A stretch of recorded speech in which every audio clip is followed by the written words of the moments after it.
I believe that this event of abortion, some 63 million unborn children killed in the womb in the last 50 years, this event with a death toll 20,000 times higher than 9/11, I believe that this is worth pausing our sermon series to address briefly today. Since January 22nd in 1973, there have been some 63 million abortions in the United States. That's almost 20% of the US population that has been killed in the womb.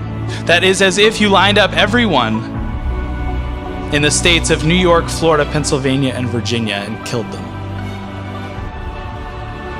These states combined to 63 million. 63 million babies killed in the last 50 years. Imagine if an entire country, such as the entire country of Italy, was annihilated.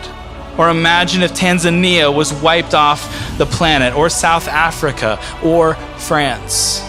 That's the magnitude of what we're talking about. It's easy to overlook. It's easy to think, oh, that is an isolated problem. It's not my problem. I've never had an abortion. I don't even know anyone who's had an abortion. This is not something on my radar. This is not something I'm going to give attention to. It's easy to think that way. To any government officials, elected officials, or anyone who may hear this message today, I'm here to tell you something that you might have never heard before, but that is this: abortion is murder. And then the actual bad situations, such as very poor health, life-threatening health, being forced to have the abortion by a trafficker, or something like rape or incest, makes up well under 1%. So do not be intimidated by liars who will tell you, oh, well, this is going to force all these women to have the babies of their rapists. Because the person who would say that, they're not willing to say, okay, well, if that was the only case in which abortion was allowed, would you agree that it should be outlawed in every other instant? They don't agree with that because that's not what it's about. You realize that there's an agenda at play.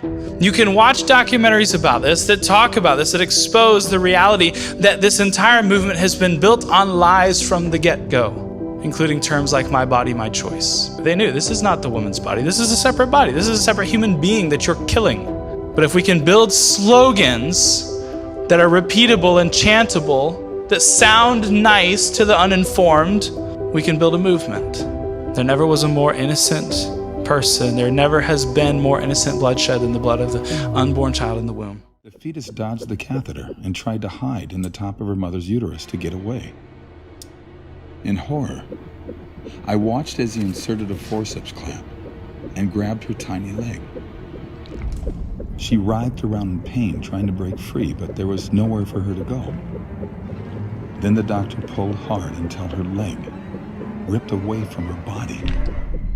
She recoiled and violently twisted around in pain and curled herself into a tight ball. But it was no use. The clamp grabbed her arm and she struggled to pull away. Her movements weakened now because she was dying. He pulled her arm off of her body. My vision blurred. My eyes filled with tears. Over 90% of which are killed for convenience. The fourth thing that God says is an abomination to him is a heart that devises wicked plans. There are people planning and plotting evil today. It's not a conspiracy theory, it's a fact. The hearts of men are wicked, and so they plot and plan wicked plans. God does not feel neutral about these things. God hates that.